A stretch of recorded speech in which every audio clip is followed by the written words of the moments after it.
Amber, an auburn-haired cutie who loved Burger King, Barbie dolls, and America the Beautiful, for the line that mentioned her name, Amber Waves of Grain.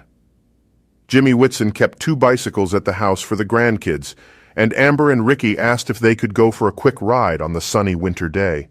"My husband and my daughter said okay, but just go once around the block," Glenda Whitson stated. They pedaled around 2 corners to the parking lot of a Winn-Dixie grocery store that had been closed for some time. Neighborhood kids enjoyed riding on a ramp there. As the children went off, no adult gave it a second thought. The Whitsons had lived there on Highland Drive, in Arlington's Highland Park Addition, since 1975. The children's mother had ridden her bicycle on the same streets when she was growing up. Arlington had changed in those 21 years, of course. Part of the vast Dallas-Fort Worth metroplex, its population had nearly doubled since the Whitsons moved in, but the parking lot where Amber and Ricky headed was on busy Abrams Street, just down the block from a vast General Motors plant. The spot was far from isolated, and it was broad daylight. "They rode over there and went down the ramp," Mrs. Whitson said. Ricky told his sister, "I'm going back home because Mama told us to just ride around the block." So he rode back here, and my husband asked him, "Where's Sissy?" He said she stayed for one more ride on the ramp, so they sent him back for her.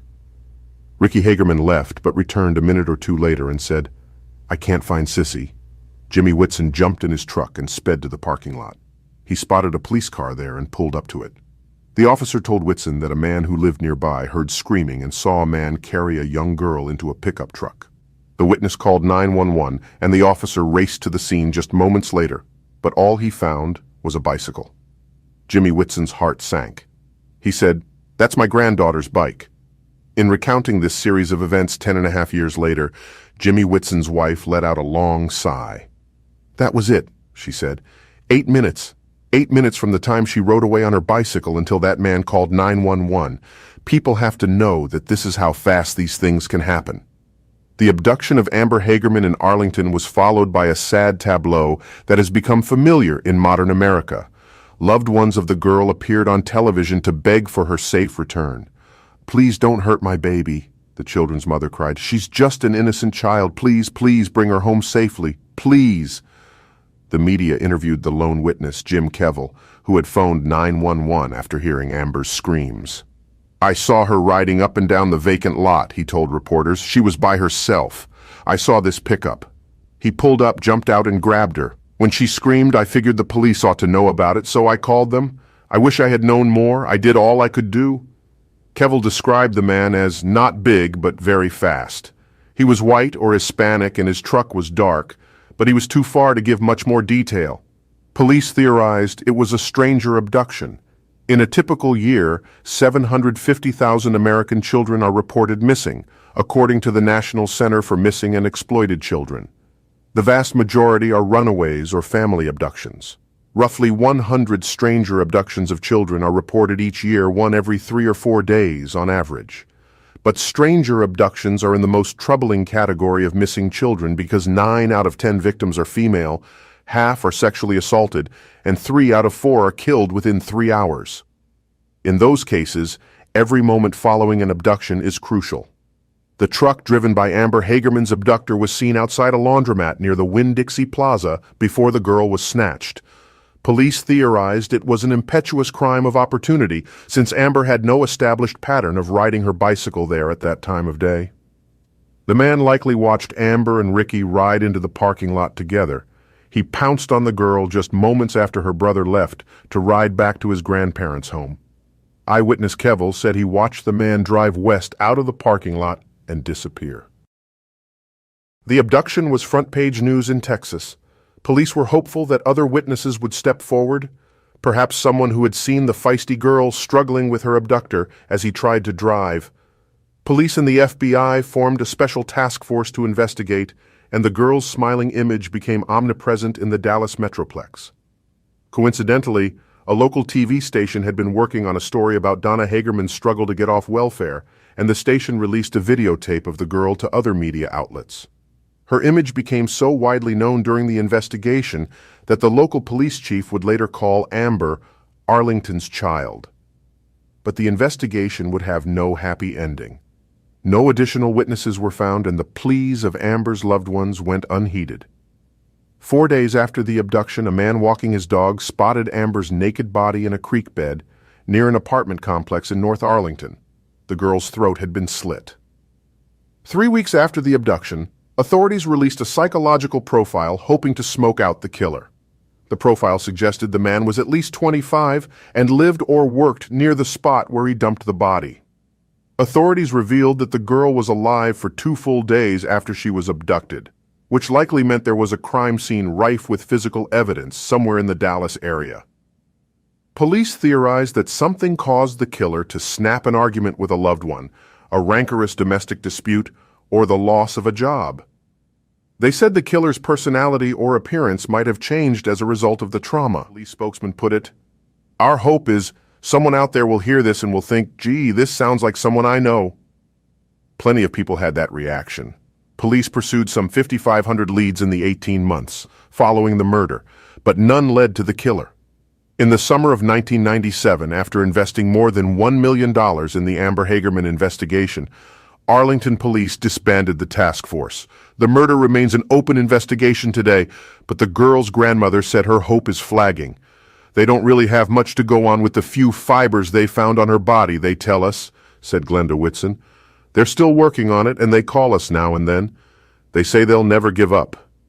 You lose hope after so many years that they'll ever find him, but I still have a little bit of hope. Mrs. Whitson said she prays the killer is caught in her lifetime. "It won't bring her back, but at least we would know that he got what he had coming to him," she said. In the meantime, Amber's loved ones take solace in her legacy. After the murder, a Dallas man asked a common-sense question. When a child is abducted and each minute matters, why can't the police and the media get together to inform the public with the same urgency as, say, a weather warning about a tornado or a hurricane? Radio and television executives in the Metroplex adopted the idea, and the Dallas Amber Plan was initiated in July 1997.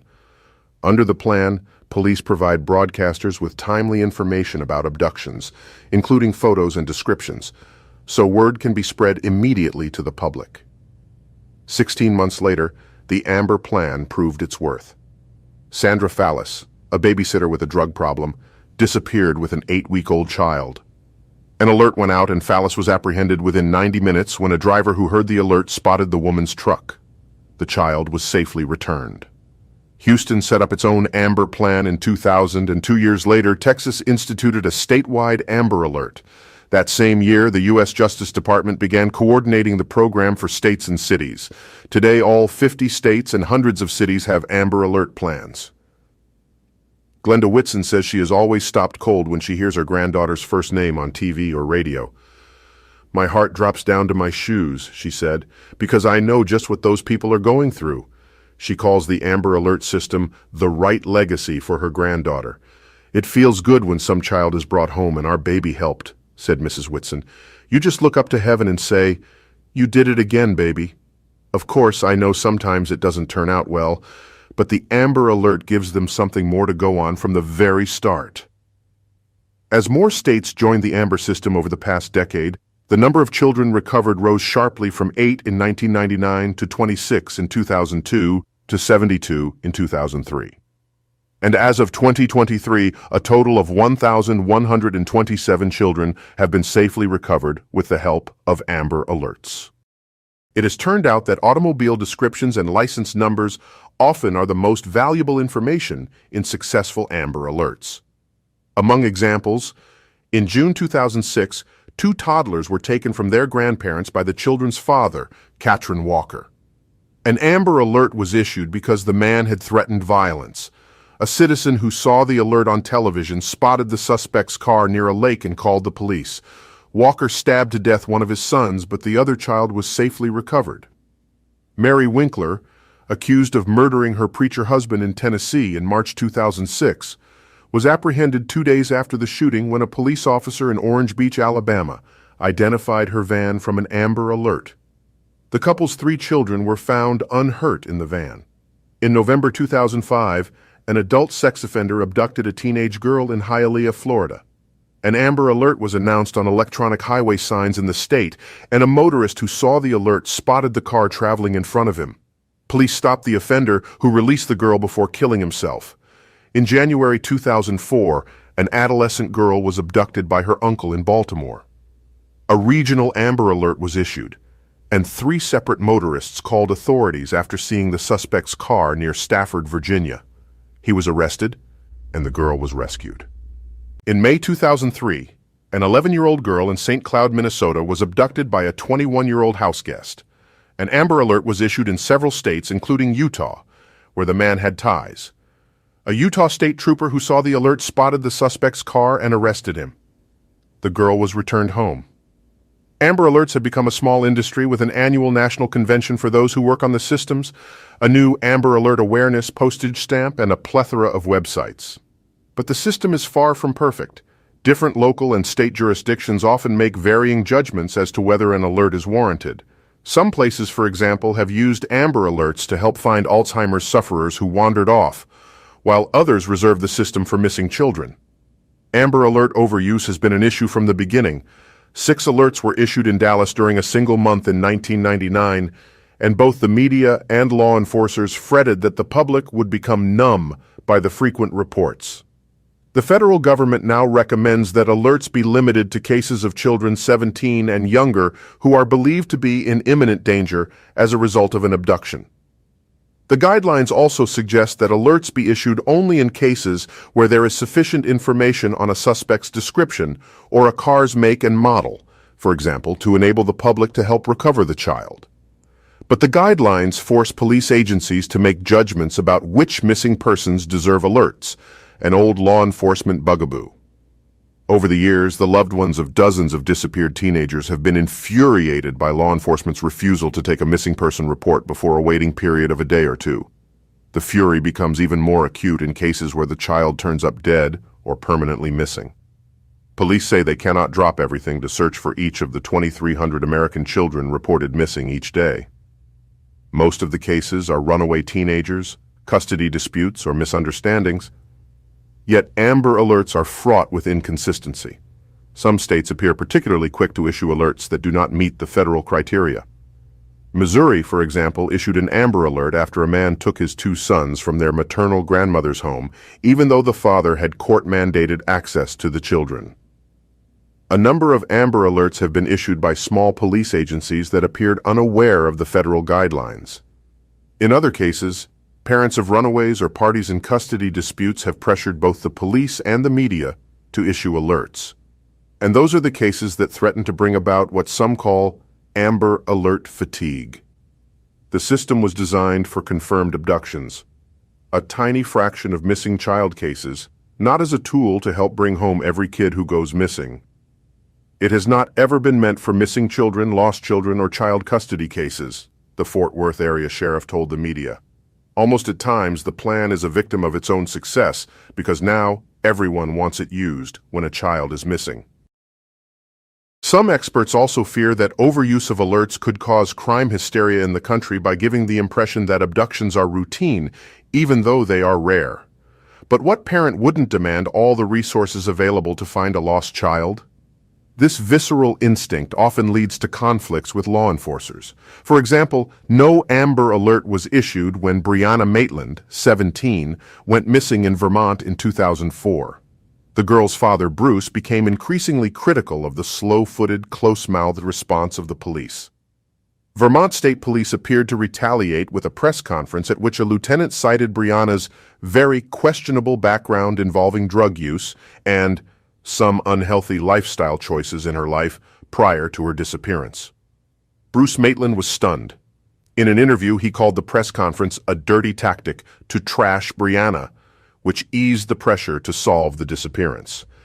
In March 2022, Vermont State Police revealed they had found a match to the DNA found on the ground near Brianna's vehicle. The VSP has not released the identity of the person and, as of today, the case is still open. The police did not cause Brianna's disappearance, Bruce Maitland said, but the police might be the reason that she hasn't been found. Parents like Maitland puzzle over the inconsistencies of Amber Alerts. In the Cleveland area, police agencies have proven willing to issue alerts that are outside the federal guidelines. From 2002 to 2004, more than half of the 17 alerts issued involved custodial abductions. Yet when Gina DeJesus, 14, went missing in Cleveland in April 2004, police refused to issue an Amber Alert because there was no witness to her abduction or disappearance. Later, two classmates revealed that they had seen the girl speaking with an older man earlier, on the day that she disappeared. And it came to light that another teenager, Amanda Berry, had disappeared the previous spring just 6 blocks from where Gina DeJesus was last seen. A year after the disappearance, authorities finally released a sketch of the man seen with DeJesus. An FBI spokesman tried to explain the delay, but he was not convincing. "This didn't look like a good lead at the time," he said. "It came in shortly after she was abducted. We didn't want people to lock into one person at that time. We had a lot of what we thought were really good leads. We covered those. They were unsuccessful." Like Bruce Maitland, the girl's mother was left puzzling over judgments by law enforcers and the media when Gina DeJesus disappeared. "We asked for an Amber Alert when we reported her missing that Friday night," said 46-year-old Nancy Ruiz. "They told us we didn't meet the criteria because there was no description of a car or the person who abducted her." Ruiz said she and Felix DeJesus, Gina's father, spent the next 2 days frantically looking for their child while begging the Cleveland media and police to release a photo of the girl. "We got bounced back and forth," she said. The police said the media had to make the decision to air her picture, and the media said they couldn't do it until the police gave the okay.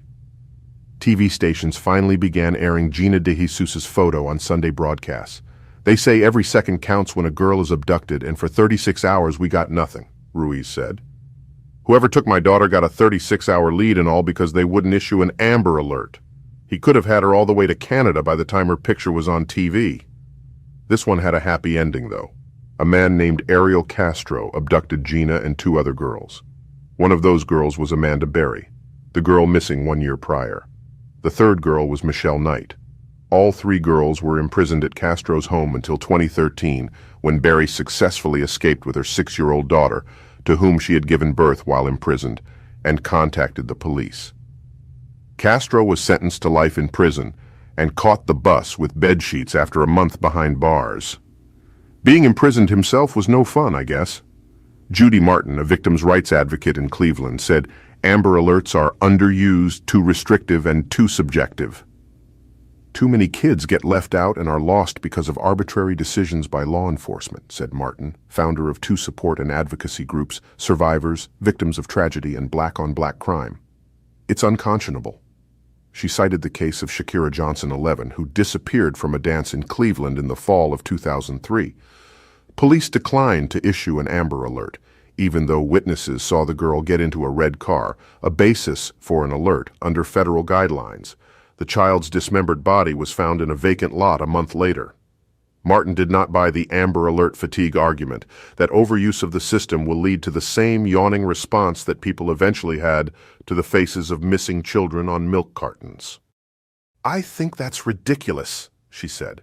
"It's not like we're going to have 100 Amber Alerts each day in any individual area, maybe nationwide, but not in any given city or state." Nancy Ruiz said inconsistent decisions about issuing Amber Alerts have left her with the impression that law enforcers make value judgments about a particular child's worth. "If Gina had been a police officer's daughter, I have no doubt that she would have gotten an Amber Alert," Ruiz said. "That sort of insider influence has been cited as a factor in a number of questionable alerts, like the troubled granddaughter of Joe Bruno, a powerful Republican politician in New York State who went missing. Without calling it an Amber Alert, the police and the media in New York gave the case the full alert treatment, even though the young woman was 20, had a history of flakiness, and had phoned home after her disappearance. Her photo was omnipresent in the media for several days, and she was located in Times Square, walking with a man she had met on the internet. The state police superintendent twice held press conferences about the young woman, and the media dedicated untold airtime and column inches to the case. Such obvious special treatment for an influential figure confirmed for Ruiz that police are willing to bend missing person guidelines as needed. Back in Texas, Glenda Whitson said she sides with those who see and hear too many Amber Alerts. I do think it's being overused, she said. It was just supposed to be used for kids they knew were in danger, in cases where they knew there had been an abduction. Now they use it for runaways all the time. But there are thousands of runaways. You can't use an Amber Alert for a runaway.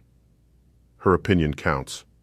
Mrs. Whitson and her family have become seminal figures in national awareness about missing children. Her daughter, Donna Norris, testified before Congress and stood near President Bush when he signed the federal Amber Alert legislation into law. My little girl was abducted and butchered for this bill to even exist, Norris told reporters before the signing ceremony, but it's saving children's lives. It's just a bittersweet thing. That sadness is never far from the surface for the family. Mrs. Whitson broke down during an interview about a recurring theme in her family's life, she said. Her daughter, like everyone in the family, has what she called sad days, like the day Amber would have graduated high school.